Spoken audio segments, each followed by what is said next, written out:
Good morning, my Real News Midday TV family. Thank you so much for tuning in this morning for another news update for Sunday, September 21, 2025. And I'm wishing for everyone a wonderful and a blessed Sunday. And in the news this morning, American woman returns home after being reported missing.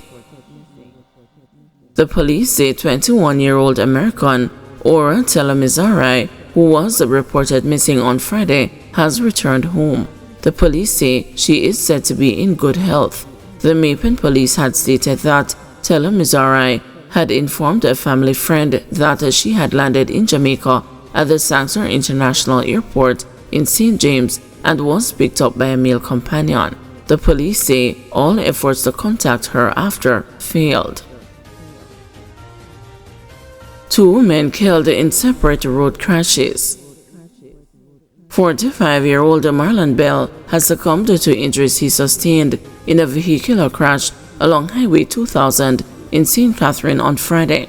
Bell, who hailed from Greater Portmore, St. Catherine, was driving a 2008 Freightliner truck along the roadway when he reportedly lost control of the vehicle and collided with an Infinity motor car in the vicinity of Shoppers Lane Bridge. The impact resulted in both the vehicles being extensively damaged and the occupants injured. They were taken to hospital where Bell succumbed to his injuries. Meanwhile, 78-year-old De La Salle's wound, otherwise called a Chinaman, died after being hit from behind by a truck while riding a bicycle in Rollington Town, Kingston, about 7:50 p.m. on Friday. The police are investigating both matters. Mountain View resident pleads for help after her home flooded. Mountain View residents are blaming inaction from authorities for the destruction of their homes and businesses after a gully in the area overflowed Friday evening. I'm literally tired. But talk to them, me beg them before it reached that stage here, before the gully wall burst. I use someone come and we talk to them and beg them to say fix the gully, because me know this is coming up. Right now, if you ever see my condition, me tired and live so. Me used to rescue the people them on that side here. Me can't rescue nobody again. I need rescue myself. See the machine there, and the second washing machine that. Me tired, me now work, me now have no husband. And me, myself and I. You get what me I say? Yes, me just stand up and through the window me come. Through the window there, through the side window there, me come through. The water literally come almost at the window. See the water mark there? Me now tell you like, see there? If you look all along the wall, you see how high. When me come out, me just tired. Me tired. Me literally tired. Me tired. The car never flood, and it flood.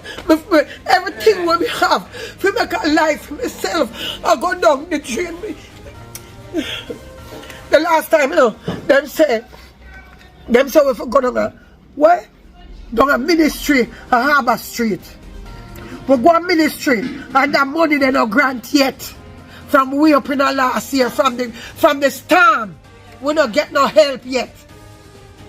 And them come same time with the mayor and everybody, and them say, take name and we go down there right name. We not get dollar. Them need to stop play politics. You see, if this was a stronghold labor right place, it fixed long time. I mean, I hold on my mouth and say it. Me I say it. Me know we MP lobby for this. Nothing.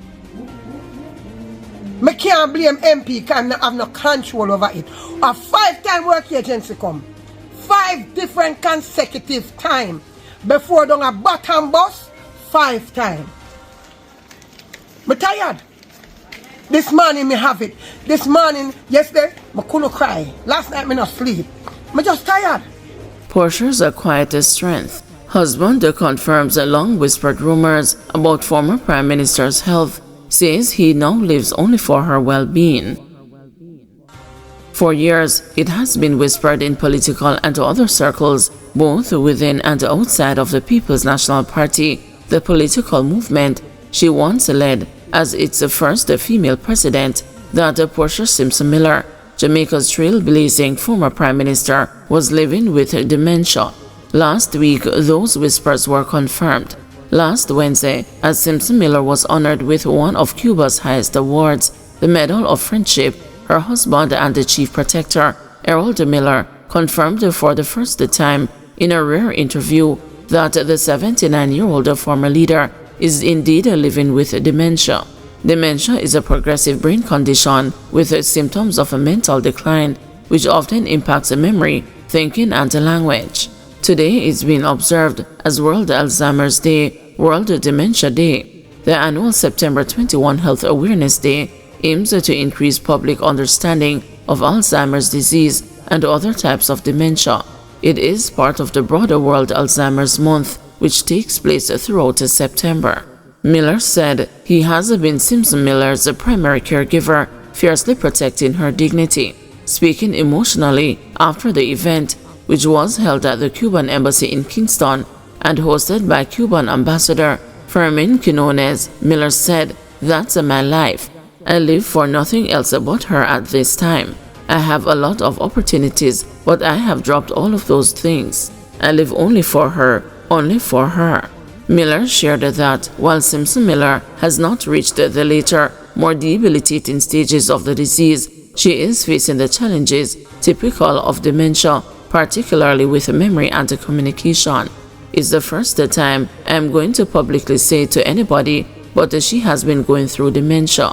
So she still eats, drinks, sleeps, walks, talks to us who are around. So if you come, you will see her like how you know her," Miller said. He added that a telltale sign that she has recognized someone is when she offers one of her well-known hugs and kisses. "You will probably see her stare at you, and then once you go and get the hug and the kiss, we know that she recognizes who it is," her husband revealed. Portia Simpson Miller made history as Jamaica's first female prime minister, serving from 2006 to 2007 and again from 2012 to 2016.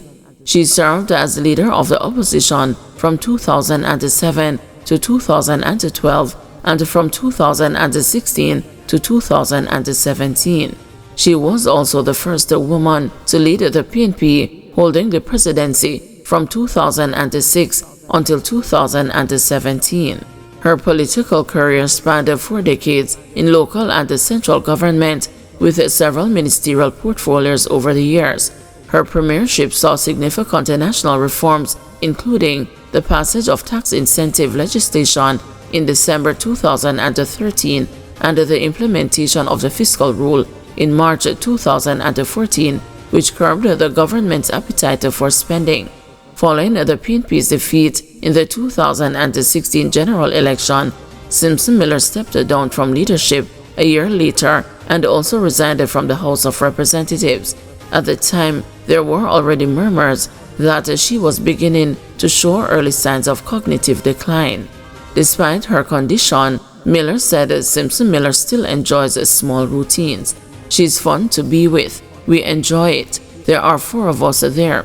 4 of us, including somebody from politics who has always been her friend and never let her go, is there most Sundays and goes with her to the hairdresser. She goes to the hairdressers every 3rd Wednesday, so she still does those things," Miller told the news. Miller also addressed the criticisms that he has prevented people from visiting her. "I know they say that I block Portia from seeing people. I don't block Portia. People come and look for her. And my only requirement during COVID was that if you don't believe in COVID, don't come and look for her. Because I saw what COVID did, the kind of response to it, and it has nothing to do with what the paper says. It was rough. And I never wanted her to go through that. I was probably the first person in the house. I went to the States and got vaccinated, and then by the time I came back, a few weeks after, they were ready to do her, and they did the whole house. So that was one of the requirements I had," Miller explained. He emphasized another firm boundary: no photographs. "I didn't allow any photographs because a lot of people will say nice words about her, but they still want to pull her down, and I'm not allowing it, not allowing it. So I don't allow nobody to come near her. People who come in for photographs don't make sense. Don't come because I'm not going to allow them, he stated firmly. Miller himself still shows the signs of the stroke he suffered years ago, during which Simpson Miller cared for him personally while still serving in public office. This testament of love between husband and wife has now come full circle. He said that the only visible change to her in the last few years is that she no longer picks up the phone. Although I was away the other day and she was responding on the phone, so I never know. I would be lying if I say I get in a long sentence, no. But how are you? Is that you? Yes. So she'll do one word, no, and then she will do a sentence. But it is like repeating a sentence. But some of the things I see on the news and so on, documentaries about dementia and so on, that's not her. She doesn't do those things. Well, she hasn't reached that stage, he explained. Miller says he has taken the time to learn how to properly care for someone living with dementia and encourages others in similar situations to do the same. Above all, he says, love has been the key. I find the love is the most important. She gets a lot of love. She gets lots of love from the people who are around her. And I find it holds the disease from worsening. So we have been showering her with love, and we find that we are able to hold it. And as I said, one of the only major changes for the last 2 years is that she doesn't pick up the phone. But if you put it at her ears, she will communicate with the person, especially if it is one of us, he said. But she's all right, and she is in good hands, good hands. Guys, thanks for watching. Please join us this afternoon at 2 p.m. for another news update.